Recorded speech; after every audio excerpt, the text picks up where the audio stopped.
Look, Greg Abbott is in a wheelchair, and he moves faster than Joe Biden. I'm telling you, the side-by-sides we're seeing today, Donald Trump and Greg Abbott in Eagle Pass, Texas, moving like spry young men who are trying to deal with a border crisis. Meanwhile, Joe Biden is hobbling across gravel, and he's got people hovering very close to him for fear that he's going to trip and fall. It's a total opposite show we got going on down there in Texas. Good afternoon to you. It is 4:07 now. WMAL traffic and weather coming up. Good to have you with us. We've got Sean Davis coming up this hour from the Federalist. Jason Sneed will be with us at 5 o'clock from the Honest Elections Project. And you can join us at 888-630-9625, 888-630-WMAL. Well, the left is so angry today. Well, they're always angry, unfortunately. It's a sad feature of being a lefty, the bitterness. But there is a big decision yesterday by the Supreme Court to merely take seriously Donald Trump's appeal that if you are performing an official act as president of the United States, that you can't be charged for that.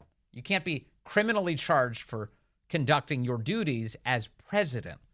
Now, the court is not contemplating, should Trump be allowed to murder people? Like the left's position today is that Trump is asking for immunity to do anything he wants, to just to take a sniper rifle and sit on top of the roof and start shooting tourists as they visit the White House.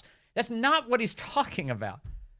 That's not what he's talking about at all. He's talking about, in his capacity as president of the United States, raising the objections that he did to the nature of the election in 2020, investigating whether or not things were on the up and up. This does not amount to some sort of gross criminal misconduct. He was using the powers of the presidency. And so what he is arguing in court and has been through this appeals process is, you can't prosecute me for doing stuff that a president does. And the court, because this case is such a unique case, the Supreme Court said this week, okay, you know what? This, just hearing the basics on this absolutely has merit. We are going to consider some of the underlying questions of whether or not a president can be prosecuted at any date, including after his presidency, for official acts he took while he was president. Seems reasonable, but not to the left. The left doesn't want this hearing. Now, if they were honest and sincere about this, of course they would want the hearing. Yeah, okay, let's vet this and let's establish, is it something that he can be prosecuted for? And yeah, like if you were actually doing this in good faith, but they're not. This is all bad faith. Everything about this is bad faith.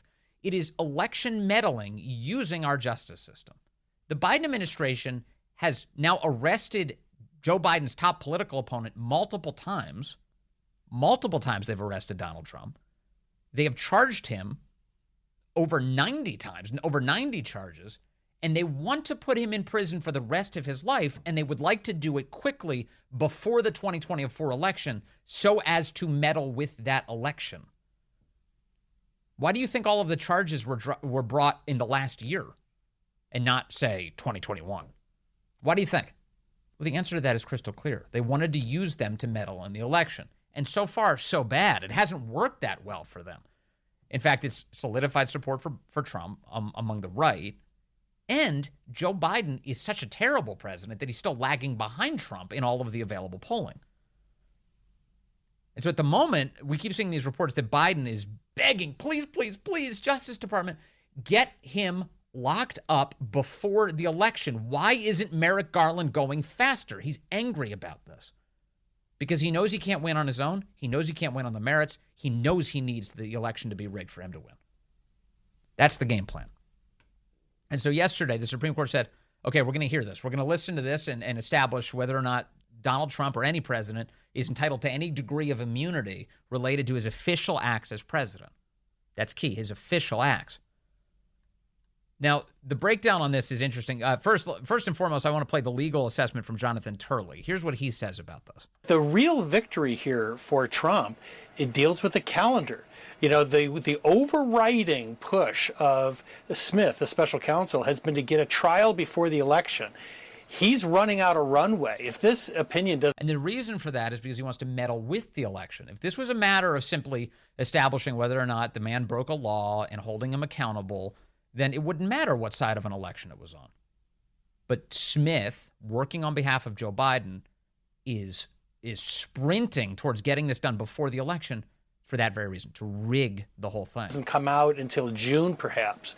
You have to remember that even if Smith wins, the mandate goes back to the district court, which has to handle all the pretrial motions. That could take months. Yeah, these things take time. A couple of months could easily be eaten up, and then the trial itself can be 3 months. There's a standing DOJ policy not to have trials just before an election. So you're talking at the earliest, likely late summer, and it could be knocking on the door of November. So this, what Turley is saying, what Jonathan Turley is saying, is like, this is a big victory for Trump because it delays this thing such that it could foreclose on Biden's ability to use the Justice Department to rig the election.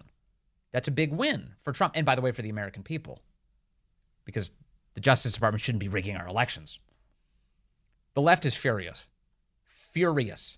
Now, the court has not even rendered a judgment. They may come along and say, no, Trump's not entitled to any sort of immunity here. Charge him, charge away. They are so upset about this. Here's Rachel Maddow last night, one of the leading spokeswomen for the left. The conclusion that we can arrive at now based on what they have done without having to wait for the ruling. We don't even have to wait. We don't have to wait for any evidence whatsoever. Is that they are ensuring that Trump will not face trial.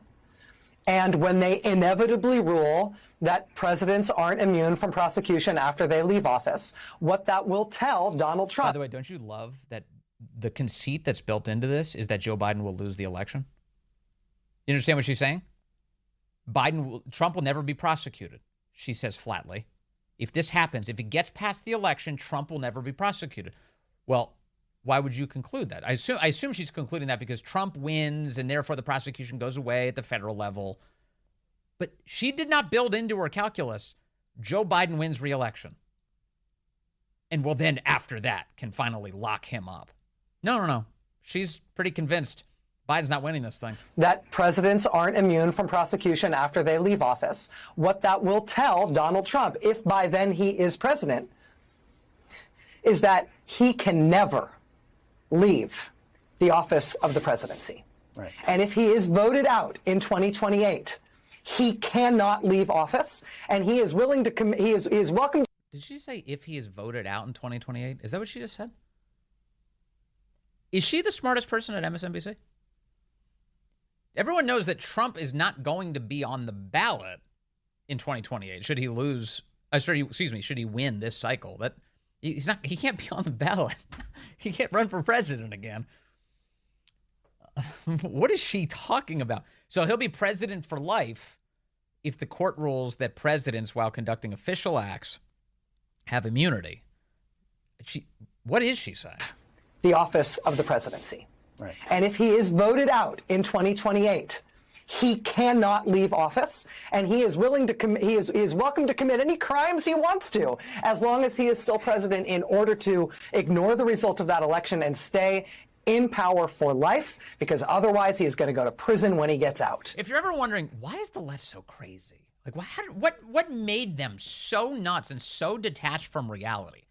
How did these poor souls get so misled? Are you hearing this? Rachel Maddow thinks that Donald Trump is going to be on the ballot in 2028 if he wins election this year. And that he's going to stay for life based on the Supreme Court. That's the view that the court's going to endorse that, yeah, Trump can stay for life if he wants. This is madness. And by the way, Trump was already president. And they're claiming he tried to rig the election and steal it by what? Leaving on Inauguration Day for Joe Biden? He went to Mar-a-Lago. What are they even talking about? Meanwhile, a Q-tip by the name of Elie Mystal was on MSNBC. And I say that because he's got the biggest white afro you've ever seen. He really does. He's like Q-tip Anon. This guy is, he's got all sorts of conspiracy theories. He constantly spreads them. And he says, you know what we need to do now? We need to destroy the Supreme Court. And at some point, people in the media, people at home, and people sitting in the White House have to stop pretending that the Supreme Court is some kind of benign, trying to do its best institution. Wait. People in the White House. So not only for you at home who are consuming this excellent television, but people in the White House, meaning the executive branch of the United States, needs to consider the Supreme Court an illegitimate branch. Elie Mystal, who's calling for an actual insurrection right now on MSNBC, is saying that we need to just disregard the Supreme Court entirely. That the Supreme Court is some kind of benign, trying to do its best institution, and start to realize that there are 6 Republicans, not conservatives, Republicans on the Supreme Court who view it as their job to help the Republican Party. And until we do something about that. You could have fooled me. How many of these decisions you go, what does even happen? Where's Amy Coney Barrett? How come she wasn't with us on this? I thought this was open and shut. Until we take away that power, until we draw the line on them there, they will continue to do this. They will help Trump. They will take away abortion rights. They will end affirmative action. They will liberalize gun rights. They will do all of it until we stop them. Yeah. This guy went on later on Twitter and he was like, if there is anything you cherish, it will not survive this court. I was like, anything I cherish? Really? It won't survive? I thought about it for a second and I was like, well, I like babies. More of them are surviving thanks to the Supreme Court. So I don't know. I don't think you're right about that. I think you're wrong. Adam Schiff, famously idiotic. Here he is on CNN. The goal is to deny justice by delaying justice, and they may just succeed if the oral arguments are in April and a decision doesn't come out until May or June. Sad. And Judge Chutkan He's so sad he can't meddle in the election. District Court says they're going to have 3 months after that to prepare. Then you're right in the fall up against the election. That bumps up against the Department of Justice policy of not normally taking legal action in close proximity to an election. Yeah. I think the issue Biden DOJ big on following the rules here is the proximity to the election is because of the defendant's own conduct, his effort to delay the proceedings. In that case, I would hope that the trial goes forward whenever it gets sent back to Judge Chutkan. Wait a second. Okay. Let's see if I can understand all this. So Trump, who's entitled to the presumption of innocence as a defendant, just like any other defendant put before a court of law, accused of something wrong, has raised appeals in the process as a matter of fairness and as a matter of, am I even eligible to be charged for these things? Is Jack Smith even eligible to go after me for anything here? The fact that he's raising those appeals and then they're being taken seriously by the Supreme Court, Adam Schiff's position is that Donald Trump should be considered a nuisance and that all of these legal filings that any other defendant would be entitled to are, he's not entitled to them. And how dare he waste the court's time? And therefore, he needs to be prosecuted in violation of the Justice Department's longstanding policy to ensure that Democrats can meddle in the election. That's the Adam Schiff take on this. Jamie Raskin had a weird turn of phrase about all of this. Obviously, we can't put all of our hopes in the Supreme Court. The people need to be engaged and aroused at this point to demand that there be justice, but also to be organizing for the election. Everybody needs to be vigilant. The American people need to be aroused by the events of this week, says Jamie Raskin. That's standard fare Democrat talking points. Remember, Donald Trump did incite the election, according to the Democrats.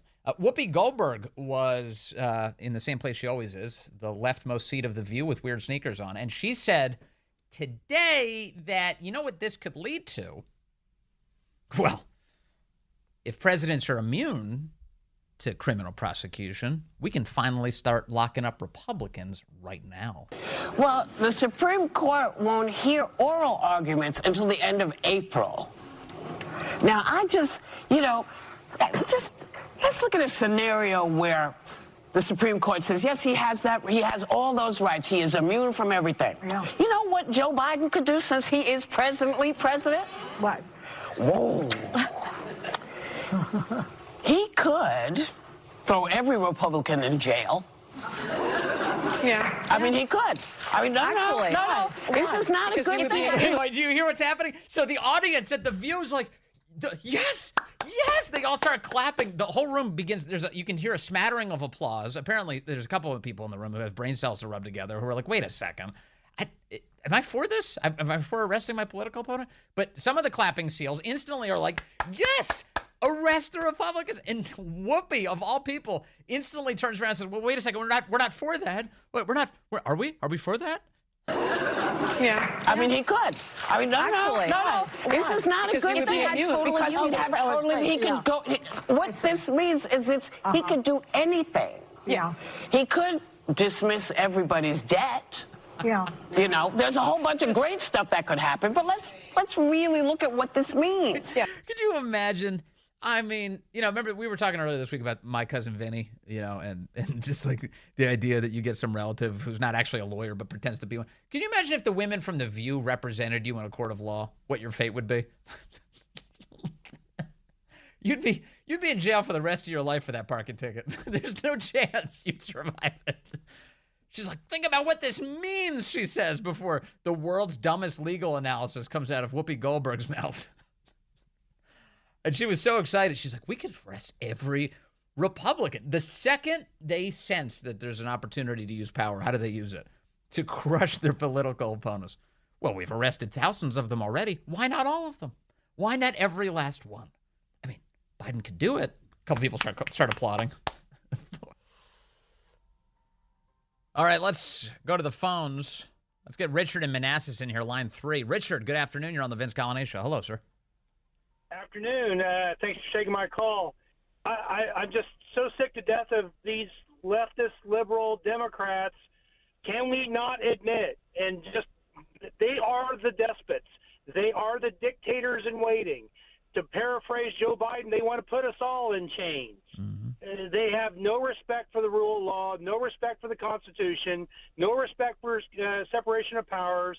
They see themselves as our moral betters, so therefore they are free to do whatever they want, kind of along the same lines as that C.S.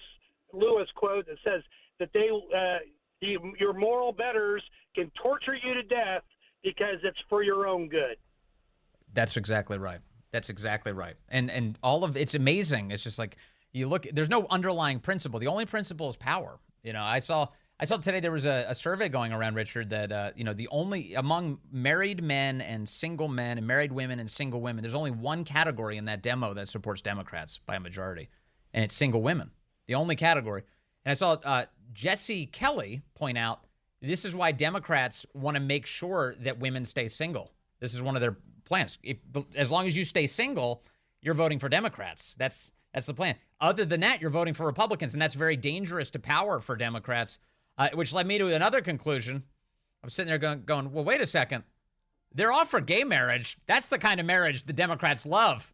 But they don't want women getting married. That's the last thing they want. What's that all about? Oh, it's power. Both of it. There's no underlying principle. It's not about advancing marriage for anyone. It's about advancing power for Democrats.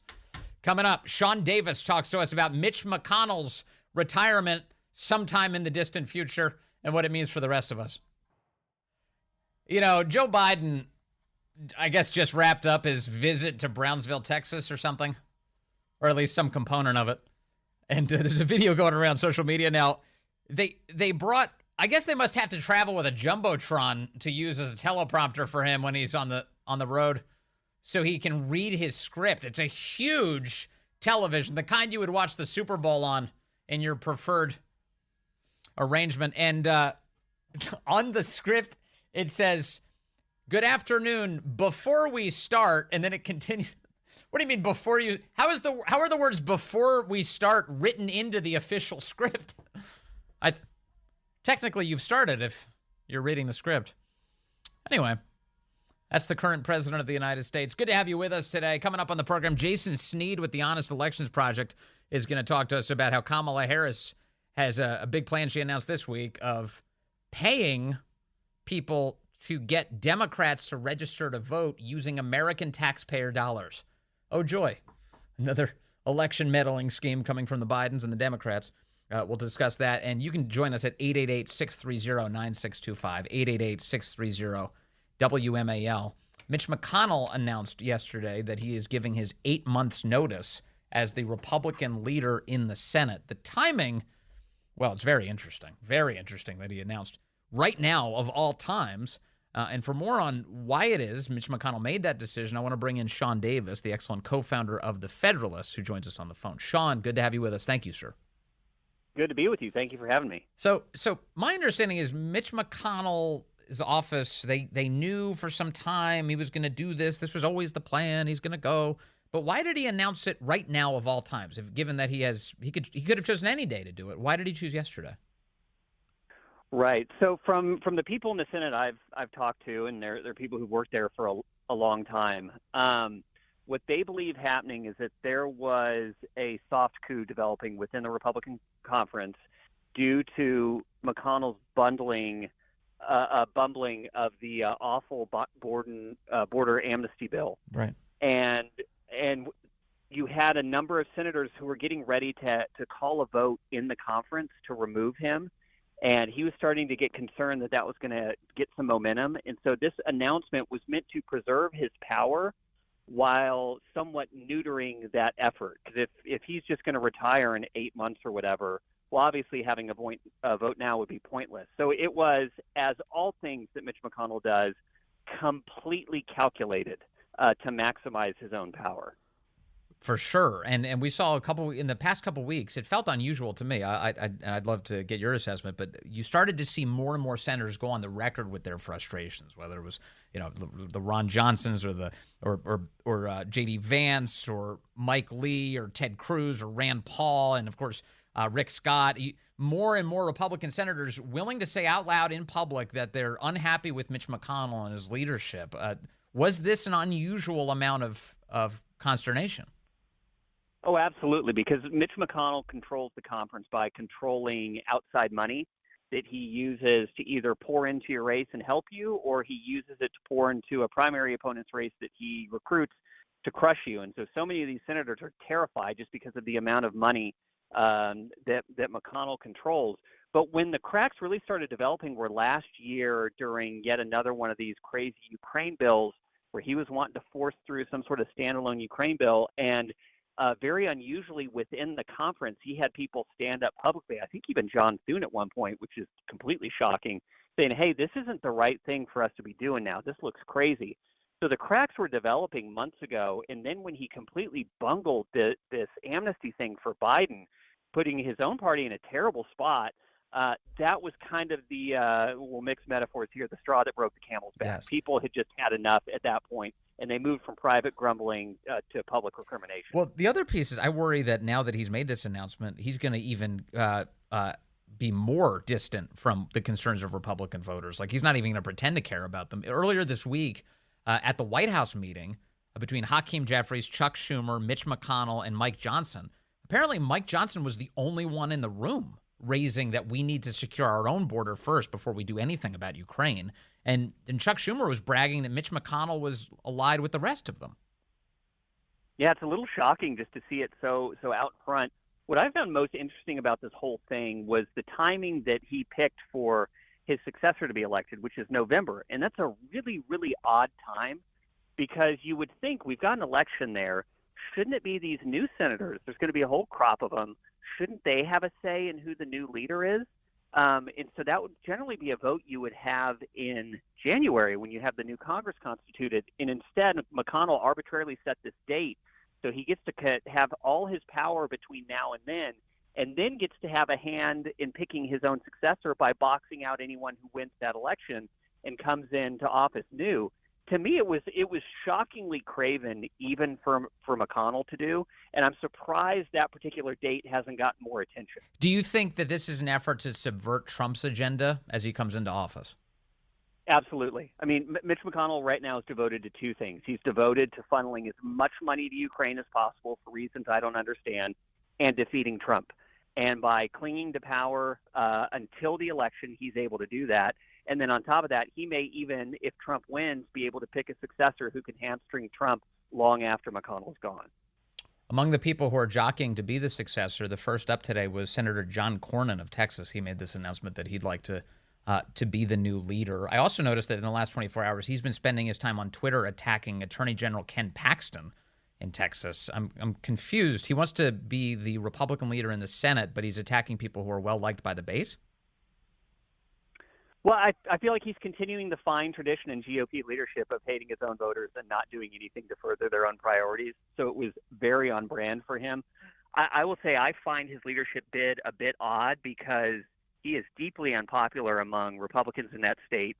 He's up for election in 2026 if he chooses to run again.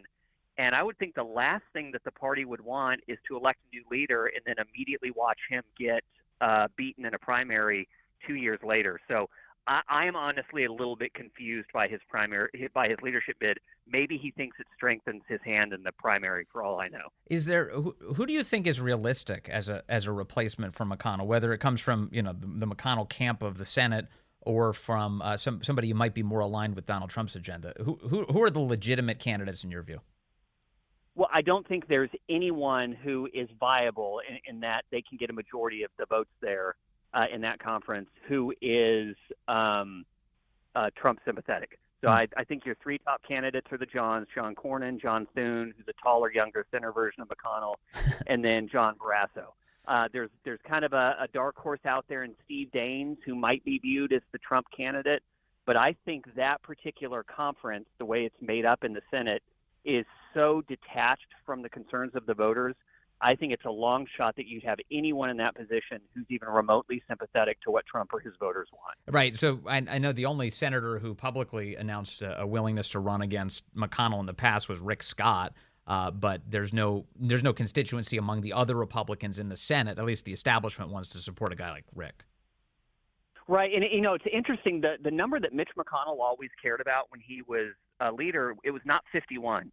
His goal was not getting 51 Republican senators. This past election, his goal was to have 25 or 26. That's what he cared about, was having a majority of the conference who would vote for him. And so he went about picking senators and races and primaries who would be loyal to him and would give him that magic majority number. And because of that, you have a conference in the Senate that is just not particularly geared toward what voters want in a particular election. They're really divorced from it. And so unlike the House where it's pretty well representative of the people, the Senate, most senators there just don't really care. I think a lot of them are quietly hostile to Trump, even though they might give some lip service to him. Yep. But overall, there's no majority there for an actual conservative to be leader. Don't you think that Donald Trump can wield a lot of power in this decision, though? I mean, he's, as the nominee and then as perhaps the president of the United States incoming, this is a big moment for him to place pressure, if he so desires, on who becomes the next leader, correct? It is, but unlike the House, where every single person who's going to be voting for Speaker or whoever is going to face re-election and they're going to have to go up against maybe someone who Trump endorses, you've only got 33 senators in the entire body who are up this round. And of those, I don't have the map in front of me, there might only be 15 or 20 Republicans, and they might already be in super safe races. So just the makeup of it and the way the map is this year, the Trump influence is really only felt on the margin in these races. And there's the other dynamic. These are always such insular, inside baseball, clubby races that it is rare, in my experience, for outside pressure to ever matter that much. Interesting. It's a backroom deal. Although I will say, and maybe I'm overly encouraged by it, but the defeat of the amnesty bill in the Senate was a result of the outside pressure, I thought. That the base really paid attention. They read the details of the bill. They got a hold of these senators, and they strangled them until they got rid of this thing. And my sense is that Republican senators right now are nervous about running too far afoul of what the base actually wants for this country. I think that's right, and I'll say I was actually shocked at how successful the effort was to take that bill down, because normally they're impervious to it, and I have to give the credit to Elon Musk. I don't think that happens under the previously throttled Twitter, where the left controlled everything and banned anyone they didn't like. The ability to actually have a free and open discourse about that bill is what killed it. While I have you, Sean Davis, because you're such an insightful observer of all of these things, if I could ask you about the House side, Mike Johnson is Speaker of the House right now. There was some hope that he's got a conservative past and maybe he's going to have a conservative tenure as Speaker. This week he seems to be the only person who's even raising the issue of the border inside of these important meetings. What do you make of his tenure, and how hopeful are you for him going forward? I'm not hopeful at all. I think it's been an absolute disappointment. It has been really disheartening to see him make these big, bold statements and then slowly walk them back and eventually fold. He hasn't passed one single piece of legislation that had more Republican votes than Democrats. Every bill that's come out had more Democrat votes. So there's still a chance for him to find a spine, between now and April. But I will just tell you, I don't have a lot of confidence, and I think overall he's been an extreme disappointment so far. How big of a deal would it be for Donald Trump to be reelected in terms of having an influence on how these members of Congress act? Oh, I think in the House, I think he has a lot of power. And I think if he's reelected, he's the new agenda setter. He's the head of the party. He's calling the shots. I think that changes everything. All right. Well, one can hope. Sean Davis, thank you very much, co-founder of the Federalist. Just excellent everywhere he produces work, including the conversation today. Thank you, Sean. Good to talk to you, sir. Thank you, sir. Take care. That's Sean Davis. Just the best. You should definitely follow him on X. I'm trying to graduate from the word Twitter, but yeah, over on X. And he's right to give Elon Musk some credit for the free speech fight because he deserves it. I mean, these social media companies, man, they're throttling everything. Google, you see all the stuff with Google this week, all the AI stuff? Google has an artificial intelligence platform that doesn't know what the founding fathers even looked like in the United States of America and thinks that black people were Nazis in Germany. Like you ask the platform for real. Like people were inputting things like, show me a depiction of a Nazi soldier. They would, boom, it was a black person as a Nazi. Like, how did that happen? And the answer to it is because they created this platform that literally was like, hey, don't try as much as you can not to depict white people in any situation.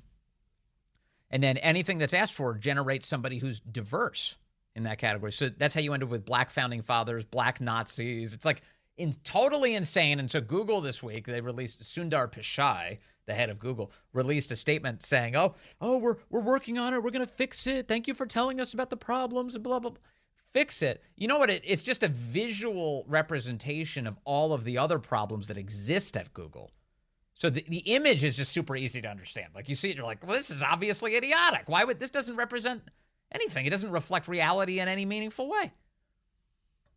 But then you realize, well, wait a second. This is the thinking that underlies all of their products. The search engine itself. You're going to trust the search results and the way that they're delivered to you? Are they giving you an honest assessment? Is the data accurate? Are they prioritizing actual news stories that would be to your benefit? Are they omitting things that they don't want you to see? Have you ever tried searching for something that conservatives are interested in but is just breaking? And the news results will say something on Google. It'll say something like, this story is developing very quickly, and please be cautious not to just trust things that you see on the internet. Something like that. It gives you like a big warning up top.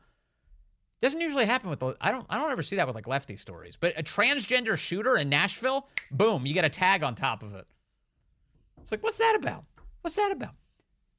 Also, in the 2020 election, while we're on the subject, Google nuked all of the conservative news websites off of their search results. You could literally verbatim search headlines from conservative news websites, and they wouldn't show up on Google. You had to brute force it to get there. You had to search site, Breitbart.com, headline, whatever the headline was. Just literally put it down, and then you would finally find a result because it was like there was no escape at that point. You found the exact thing that you were looking for. But outside of that, you could search for literally the Breitbart headline, and it would serve you like CNN, New York Times, LA Times. Like, oh, that's not what I'm looking for. What is that? What is that? It's a rigging. It's election rigging. It's the big tech companies wielding their influence, in that case Google, over the conversation to control the minds of the American people to render a political outcome. What else would it be? What else would it be? It's not good business. It's not. If you're a conservative consumer on Google who's looking for real information, well, you'd think in the old understanding of what capitalism's supposed to be, they're just going to develop a product that actually serves you. This is super convenient. This answered my question. This is what I was looking for. No mas. No, that's not what it's about now. They're in bed with the government and meddling in the election. And it's wild. So again, Sean brings up Elon Musk. All due credit to him for allowing an open conversation there. That's a big deal. That's a really big deal. Two different presidents, two different border visits, all happening today. Donald Trump in Eagle Pass, Texas, confirms that he has talked to the parents of Laken Riley. Here's Donald Trump. Just 1 week ago, a beautiful 22-year-old nursing student from Georgia was barbarically attacked, almost unrecognizable, while she was out on her morning run. She was a morning run. She was doing keep herself in shape. She was a beautiful young woman. She was a great person, best nursing student there was. I spoke to her parents yesterday. They're incredible people. They're devastated beyond belief. Biden has not called the parents. But she was beautiful, just so beautiful in so many ways, and brutally assaulted, horrifically beaten, kidnapped, and savagely murdered. The monster that charged in the death is an illegal alien migrant who was led into our country and released into our communities by crooked Joe Biden. He's crooked. I took the name away from Hillary because she's no longer relevant, I guess.